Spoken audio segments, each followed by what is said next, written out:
Willie D Live.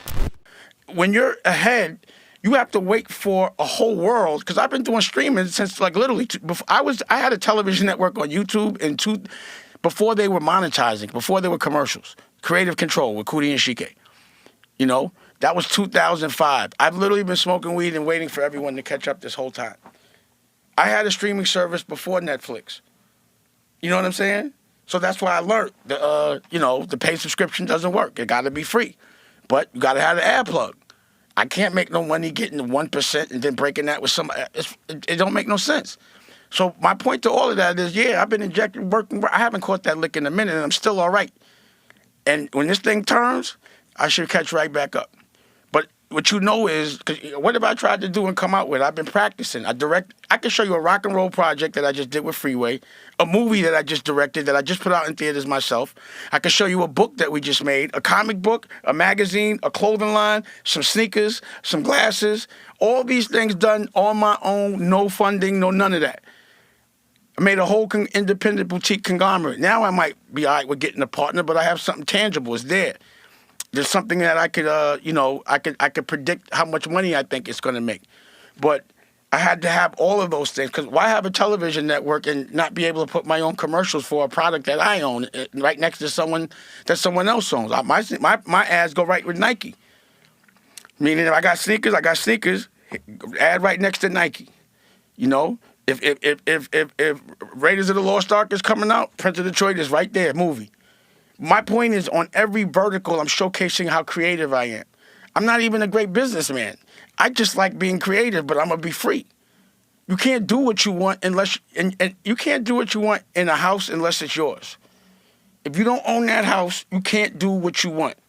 So I would rather own a small house than have to be in somebody else's big house and can't go in the refrigerator and walk around without my clothes on. Pause. You know what I mean? I would rather just have a nice little joint and have it decorated correctly, but it's mine. You know? And I could build it at my choice. If I mess up the floors, it's my floors to mess up. Mm-hmm. So I get to burn while I learn. When I made Honor Up, that cost me $1 million out my pocket. I learned that it only should cost me $200. But if it was somebody else's money, I couldn't have done that. You know what I mean? I would never get hired to be a CEO. I would never get hired to be a director. I would never get hired to make a sneaker. No one's hiring me to do anything that I've ever done. So that's why you have to be an entrepreneur to make your dreams come true. Because if you dream that you want to be the president, because I always wanted to be the president, but not of the United States, just the president of something that's mine, my own country. It could be this big, as long as I'm the president. You understand what I'm saying? So in order for me to be the president of anything, I had to create a company. And then I was able to make myself the CEO. Now I'm the chairman. You could call yourself what you want when it's yours. Right. You can make any title. Or I'm able to give my son my music vertical, Blue Rock Music. If it wasn't mine, I wouldn't have nothing to give him. Here, take that. I actually create companies based on my kids' dreams. So I have to be well-versed in everything. So again, I'm good at, music is my thing. Fashion is my thing. Movies is my thing. You got to remember, I put Kevin Hart on. Lee Daniels. I discovered I funded his first movie and put Kevin in the first 2 movies. So I'm kind of savvy in a lot of things. So if I put all of that on a network, then everything you see, I should also be selling. If we're wearing clothes, I'm making the clothes. If we drinking liquor, I should own that liquor. You smoking weed, I should have that brand. Anything you see is a commercial for something I'm going to buy, down to the music. And to me, that's all a creative art. For me to be able to make a record, make a movie, make the clothes in the movie, make the music in the movie, be able to distribute the movie, be able to edit the movie, all of that is just me having fun. And then be able to monetize it, I've never been a businessman, or else I'd do anything I could for money. See, a true businessman does anything they could for money. They compromise, they'll bite their lip and let somebody talk to them a certain way. That's not me. I can't be a businessman because, honestly, it's my integrity before the money. Right. And that might not be the best thing, but I know my kids love me, and I'm the president in my house. Right. You mentioned having fun, and we used to see you in the videos back in the Gap, always having fun, popping the crystal and all that type of stuff. I was doing it last night. Yeah, but we used to see that publicly with the videos and stuff, and we don't see that much as now. Like now, when typically we see you in public, you checking somebody, you talking about some major venture that you have, and you know it's serious. A lot. We see a lot more serious Dame. Is that? I guess you just answered that because I was going to ask you: well, is that fun Dame kind of more reserved for your friends and family, the close people? It's just that y'all only see me in the ring. Mm. They don't show nothing else. So when before there was Instagram, they only show clown Champagne Dame. So if you ever look at my interviews, I'd be like, I don't know why y'all only show me, popping bottles, and y'all never show the business I do. They never did that. Another thing they never showed was I was a single dad the whole time, taking care of a little boy, my son. They never said that, because to me, that was the thing I was the most proud of. How come they never talk about that? I went to court, got my son, and do all this Rockefeller stuff. I take my kid to school every day and take pride in that. They never talked about that. So that's why, like, a person that's looking for freedom, once the internet, I knew the future of the internet as soon as I retired. I retired from playing these games. I'm like, now I can control my own narrative. And once I could, now you see how I'm looked at. So if there wasn't me speaking on me and controlling my narrative, you would think Champagne Dame, loud, stupid, and broke, living in a shelter somewhere. They don't show they never put anything in the paper but my bills at all. And I'd be proud. I'd be like, yeah, I'm cracked. I just invested $100 million. So what? That's like I just bought 30 cakes, 30 bricks in the street. You a don for that. But, of course, they're going to make you think somebody winning being independent is losing because they don't want you to be independent. You got dumbasses like Vlad TV keep saying my name because I'm clickbait, because for some reason, like, why do they respect this guy so much? Why does a Lior and a Vlad, people from other cultures, always question what I do and want people to remember me a certain way? Because no one remembers you. Because I've controlled my narrative by being consistent and fighting for the people I love. Nobody understands the love I get because they don't give no love. You don't understand how to get love unless you know how to give it. So they don't even get it. Yeah, I know I'm loved because I love my people. If I didn't love my people wouldn't love me.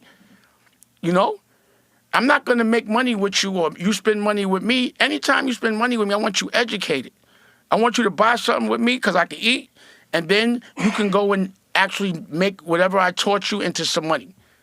So that's what happens. Whenever I get caught up, whenever I have to promote one of my products, I end up trying to talk to the culture, because whoever, usually in the masses or that's working corporate, they're always asking me something that behooves corporate. And it's like trying to trigger me and trying to get that viral moment. Well, now I'm going to make you the viral moment by being smart. See, the trick is to go viral by doing something smart, not dumb. You could go viral by getting punched in the face or punching in the face or being violent or doing some dumb shit any day. That's cheating. But do something smart. Create a new algorithm, not for dysfunction, for evolution. Let's see you be an artist. Do that, because that's the only thing that's gangster to me. All the real gangsters I know, they always want to do good. They only doing what they got to do. But once they don't have to, they usually don't. So I'm not trying to be looking at my culture continue to make money from, like, I'm not fighting no other black men. That's done, because I know even if I want to, I'm not doing it, unless it's with gloves, because that's what they want us to do. Irv was talking shit about me, and Page 6 was calling me like, Irv is talking about you. What you got to say to that? I said, I spoke at Harvard yesterday. Right about that. But when two black men might have a disagreement, you're going to put that in the newspaper so we could... You understand what I'm saying? As I mentioned earlier, you're very passionate, and when it comes to our people, and it's easy to see how much you care, how much you genuinely care about our people. I just don't like nerds punking us. Here's a question that I have. Knowing how much that you love our people and how passionate you are, and how passionate you are about us getting our respect, how did you reconcile what you heard Kanye say when Kanye said that slavery was a choice? Well, how did you? And I know Kanye is a good friend of yours, so number one, he's bipolar. How did you deal with that? I had a conversation with him. Okay. So number one, and I had a conversation with Van. So I can show you. I brought Van to and I said, let's talk about this. Now, that man is bipolar. Why would you bring him to TMZ and ask him questions while you know he's triggered? He's clinically bipolar. Number one. Number two, I say slavery is a choice right now, but not slavery is a choice back then, right now. For us to think that there are masters is our choice right now.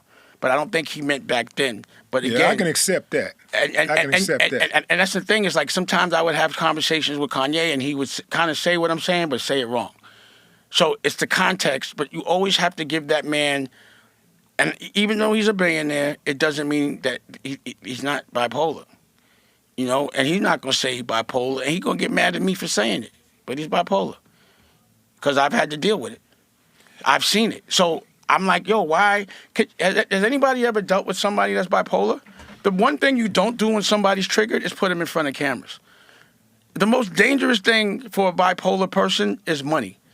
A billionaire bipolar means while you're bipolar, everyone's still listening to you. A broke bipolar, they putting you in the room until the ambulance comes.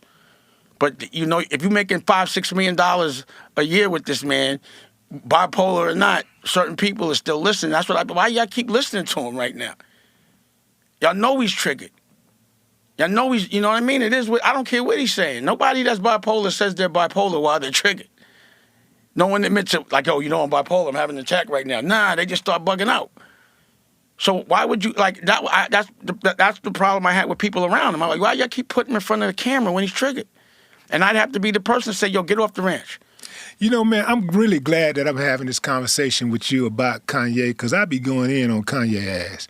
And I don't want to go in on Kanye. But I love my people too, and when I feel like we're under attack, I don't care what the ethnicity of the person is. I'm going in. He deserves it. Yeah. He doesn't not want you to go in on him. He does that so you do that. He's a person that pulls triggers. Look at his career. George Bush doesn't like black people. Ran up on Taylor Swift. There's one publicity stunt after another. That's his model, is triggering you. The more, just like Trump.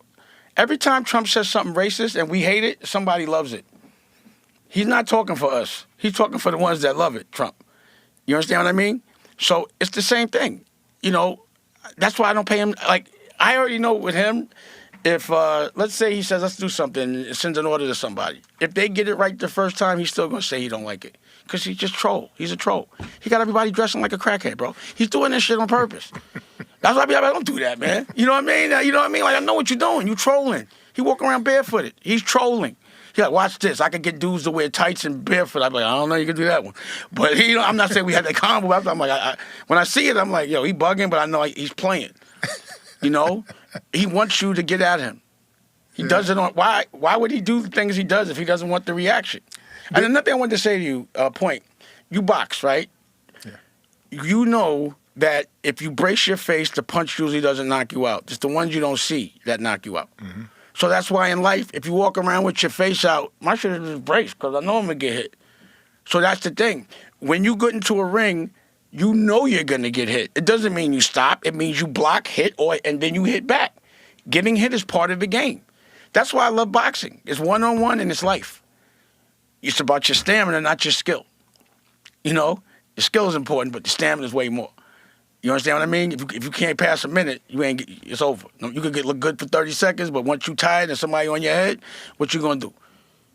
And everybody's looking? Nothing. Well, if you have two people that are skilled and have stamina, the person who's most skilled is going to win that fight. True. But if they both skilled and one has less stamina and he runs out of gas, absolutely, he going. Yeah. So yeah, of course, the skill. If they both are, if you have both, then yeah, you're gonna win. But if you don't have stamina, you can't go 14 or 10 rounds. You can't. You could go 1 or 2. That's why I could never really box, because I didn't want to run. Like I said, I'll get in the ring and give you a minute or 3. You know what I'm saying? I'll give you 1, but you know what I'm saying? After that, everything. You know what it is. When you just lose, you be like, oh man, when is this round going to be over? You know what I mean? Once it gets to that point, you're done. Yeah. So so my point is, life is a fight. You have to have stamina. You should have some skill. And you're going to get hit, but you got to hit back. You better block, brace your face when you get hit, because you will, but it won't knock you out. If you act like a punch isn't coming and you're not going to see it, you're going to end up waking up on the floor. And that's life.